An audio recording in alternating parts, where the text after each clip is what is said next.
Hi friends, मेरा नाम है Akashdeep Singh and welcome to my channel ADS world. अब हम इस वीडियो को कंटिन्यू करेंगे with more tips and tricks on Excel और इसकी मदद से आपका एक्सेल का यूजेज और ज़्यादा बेहतरीन हो जाएगा और आप एक्सेल में मूव करने में और इजी महसूस करेंगे। तो चलिए शुरू करते हैं। आज सबसे पहले हम ये सीखेंगे कि what is the difference between relative reference point and absolute reference point. अब मैंने कुछ डेटा पॉइंट ले लिया है जो बड़ा ही सिंपल डेटा है। इसमें कुछ पर्टिकुलर्स है, बेसिकली कोई शॉप का आइटम्स है और उनके क्वांटिटी है और उनका यूनिट कॉस्ट रेट कॉस्ट है। अब हमें पता है कि अगर हमें क्वांटिटी और रेट के हिसाब से अगर हमें एक फाइनल प्राइस लाना है तो हमें उसको मल्टीप्लाई करना है, जो एक्सेल में काफ़ी सिंपल है। बट इसमें हमारे पास एक डिस्काउंट भी है जो हमको अप्लाई करना है और फिर हमको अपना फाइनल प्राइस मिलेगा डिस्काउंट को प्राइस से माइनस करके। तो अगर हमें इसका प्राइस निकालना है, बड़ा सिंपल है formula, which is this multiplied by the rate and ये हमको प्राइस दे देगा। अगर मैं इसको डबल क्लिक करूंगा तो मेरा फिल ऑप्शन यूज होता है और सारे फॉर्मूला कॉपी हो जाते हैं। ये जो अभी मैंने किया ये एक रिलेटिव रेफरेंस पॉइंट को लेकर के फॉर्मूला बना है। अब जब मैं डिस्काउंट कैलकुलेट करूंगा, मैं प्राइस सेलेक्ट करूंगा और मैं इसको मल्टीप्लाई करूंगा इस 12% से, जो मैंने यहाँ पे लिख के रखा है वो स्टैंडर्ड डिस्काउंट है सब पे। तो ये इसका डिस्काउंट आ गया। जब मैं ये करता हूं तब मैं देखता हूं कि ये डेटा करेक्ट नहीं आया है। उसका रीजन ये है कि हमने इस पे रिलेटिव रेफरेंस पॉइंट यूज किया है और हमें यूज करना है एब्सोल्यूट रेफरेंस पॉइंट।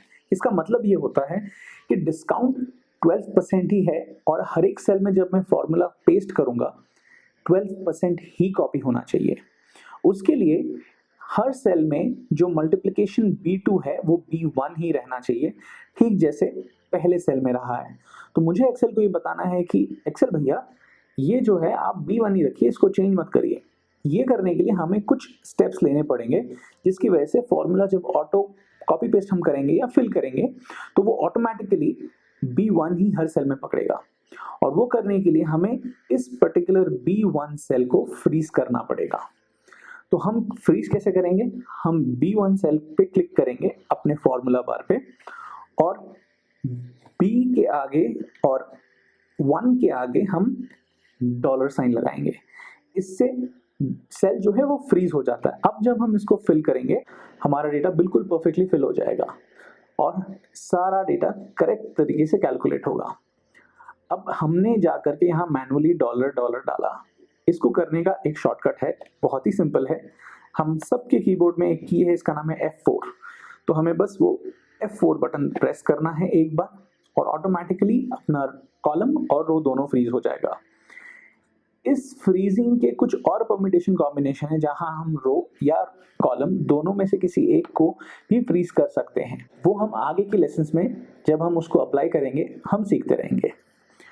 तो ये था एब्सोल्यूट रेफरेंस पॉइंट और रिलेटिव रेफरेंस पॉइंट का डिफरेंस। ये हमें सीखना बहुत ज़रूरी है बिकॉज आगे चल के जब हम फॉर्मूलाज क्रिएट करेंगे इसकी नॉलेज होनी बहुत ज़रूरी है। अदरवाइज हम फॉर्मूलाज को लिंक नहीं कर पाएंगे और जोड़ नहीं पाएंगे। I hope you liked it. Let's move to the next point. आज का हमारा दूसरा टिप है the filter option. Filter option Excel का ऐसा एक यूटिलिटी है जिसमें बहुत सारे परम्यूटेशन कॉम्बिनेशंस यूज किए जा सकते हैं। अभी मेरे पास एक डेटा है जिसको मैंने ऑलरेडी एक शेप में डाल के उसको कलर कॉम्बिनेशंस डाल के मैंने रखा हुआ है।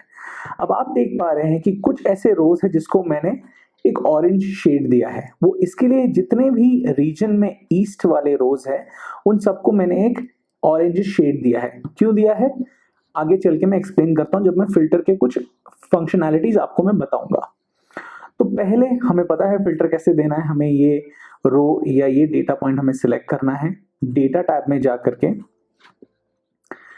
फिल्टर ऑप्शन हमको यूज करना है। तो हमें ऑटोमेटिकली यहाँ पे एक ड्रॉप डाउन सिलेक्ट करने का ऑप्शन आ जाता है। इससे क्या होता है कि अगर हमें कोई भी particular section of the data एक ग्लांस में देखना है, अगर हमारा डेटा बहुत जम्बल्ड अप है और हमें एक साथ देखना है तो हमको वो ईज हो जाती है उसको सॉर्ट करने में या उसको देखने के लिए। तो अगर अभी मुझे सिर्फ सेंट्रल लोकेशन का डेटा देखना है तो मैं सेंट्रल क्लिक करूंगा। यहाँ पे सारे सेंट्रल वाले ही डेटा मेरे को दिखेंगे। अब अगर मुझे ये वाला डेटा ले करके कॉपी पेस्ट करके कहीं पर डालना है तो मैं इजीली कर सकता हूँ। सिमिलरली फिल्टर के कुछ ऑप्शन है जो मैं आपको बोल रहा था, मैंने कलर करके रखा है। फिल्टर मुझे कलर से भी सॉर्ट करने का ऑप्शन देता है। तो अगर मैंने ये बाई कलर को सिलेक्ट किया गोल्ड, और अब ये मेरे को सिर्फ वही डेटा दिखा रहा है। तो it becomes easy and comes handy for us all to know it. इसके थ्रू हम अपने डेटा को कैसे भी और कोई भी परम्यूटेशन कॉम्बिनेशन से फिल्टर कर सकते हैं। तो अब मान लेते हैं कि ये डेटा में मेरे को कुछ ऐसी फिल्टर लगानी है जिसमें मुझे एक पर्टिकुलर सेक्शन या पर्टिकुलर रेंज के अंदर का ही डेटा देखना है। तो बहुत सिंपल है, हम ये रेंज पे जाएंगे। जब एक्सेल ये अंदाज़ा लगाएगा कि जिस कॉलम पे हम फिल्टर यूज़ कर रहे हैं उसके सारे वैल्यूज़ नंबर है, तो वो ऑटोमेटिकली आपको नंबर वाले ही फिल्टर ऑप्शंस देगा। अगर आप टेक्स्ट के ऊपर लगाएंगे तो यहाँ पर टेक्स्ट वाले ऑप्शंस आएंगे। सो दोनों फिल्टरिंग ऑप्शंस अलग है, और मैं आपको बताऊंगा इसके डिफरेंसेस। तो पहले हम देख लेते हैं नंबर वाला। अब मैं एक्सेल को बोलना चाहता हूँ कि मुझे सिर्फ 199 से 599 के ही रेंज के मेरे को सेल बताए, और फिर यहाँ पर मेरे पास एक ऑप्शन है बिटवीन। तो पहले मेरे को पूछ रहा है कि ग्रेटर देन और इक्वल टू, मेरा फर्स्ट पॉइंट क्या रहेगा, ग्रेटर देन इक्वल टू। जो मेरा लोएस्ट पॉइंट रहेगा, मैं 199 बोल रहा हूँ, मतलब कुछ भी जो 199 के ऊपर है या 199 है वो पहले मुझे चाहिए। तो मैंने 199 सेलेक्ट कर लिया। हम ये फॉर्मूला में भी डालना सीखेंगे आगे के लेसन्स में। तो फिर हम यहाँ पे डालेंगे लेस देन इक्वल टू, मतलब अब 599 से नीचे या 599 तक, लेस देन और इक्वल टू 599। तो अब एक्सेल ने हमको वो सारे ऑप्शन दे दिए हैं जो 199 से लेके 599 के रेंज में है। So this comes handy when you are trying to look for some data in a long string, large database में डेटा हम सर्च कर रहे हैं, तो ये फंक्शन यूज करके हम अपने सर्च को या हम अपने क्राइटेरिया को नैरो डाउन कर सकते हैं, उतना ही डेटा एक्सट्रैक्ट कर सकते हैं जो हमको इजी लगता है। अब आते हैं हम कुछ टेक्स्ट फिल्टर के ऑप्शंस के बारे में। अब हम टेक्स्ट में वापस से हमने फिल्टर लगाया। अब ये जो हमारा कॉलम है इसमें सिर्फ टेक्स्ट है, ईस्ट वेस्ट। सिमिलरली रेप वाला ये ऑप्शन में भी सिर्फ टेक्स्ट है। अब हम मान लेते हैं हम यहाँ पे आ जाते हैं रीजन में, और हमको अब चाहिए जो भी ईस्ट रीजन का है या वेस्ट रीजन का है वही हमको सिर्फ चाहिए। तो हम वेस्ट पे क्लिक करेंगे और हमको ये बहुत आसानी से आ जाएगा। बहुत बार ऐसा होता है कि हमारा जो डेटा रेंज होता है या हमारा जो कॉलम होता है उसमें जो वर्ड्स होती हैं वो कंसिस्टेंट नहीं होती। किसी ने शायद वेस्ट लिखा हो, किसी ने वेस्ट रीजन लिखा है, किसी ने स्पेलिंग मिस्टेक कर दिया होगा। तो हम ऐसा कोई क्राइटेरिया डाल सकते हैं क्या जिसके बेसिस पे कुछ इजी हो जाए हमको सर्च करना।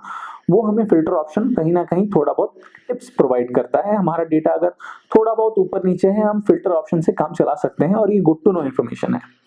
तो हम क्या करते हैं, हम अपने डेटा को थोड़ा सा चेंज कर देते हैं। एक्सेल को मालूम है ये टेक्स्ट फील्ड है या टेक्स्ट कॉलम है, एक्सेल मेरे को ये ऑप्शन देगा। अब मैं ये बोलना चाहता हूँ कि मैं एक्सेल को ये बताना चाहता हूँ कि भैया एक्सेल, कोई भी सेल जिसमें वेस्ट वर्ड मेंशन्ड है मुझे वो उसका फिल्टर करके बता दो। तो मैं यहाँ पर ऑप्शंस है मेरे, बहुत अलग अलग तरह के ऑप्शन है, मैं एक दिखाता हूँ, आप बाकी के खुद ब खुद समझ जाएंगे। मैं बताता हूँ कंटेन्स। अब जब मैं कंटेन्स बोलूँगा यहाँ पे कर्सर ब्लिंक होने लगा, मैं बोलता हूँ कि वेस्ट वर्ड होना चाहिए और ओके करता हूँ, तो मुझे वो सारे ऑप्शंस दिख जाते हैं जिसमें वेस्ट है। अब हम चाहते हैं कि वो वाले सारे केसेस आ जाए जिसमें वेस्ट नहीं है, तो हम अब डज नॉट कंटेन पे क्लिक करेंगे और वेस्ट लिखेंगे, और अब हमारे पास जो सारा डेटा आ गया है उसमें कहीं पर भी आपको वेस्ट नहीं दिखेगा। तो ये एक बहुत ही हैंडी ट्रिक है या यूटिलिटी है एक्सेल का, जो हमको फिल्टर, हमारे डेटा को किस तरह से हम एक्सेल में मूव करेंगे, डेटा के साथ कैसे हम मनूवर करेंगे, वो हमें बहुत हैंडी आता है। तो इसको याद रखिए, इसको प्रैक्टिस करिए। आपको अगर कुछ भी डाउट होगा तो मुझे या तो मेरे कमेंट बॉक्स में लिख के बताइए या मेरे वेबसाइट को विजिट करिए, लिंक डिस्क्रिप्शन में मौजूद है। तो ये थे आज के कुछ टिप्स एंड ट्रिक्स।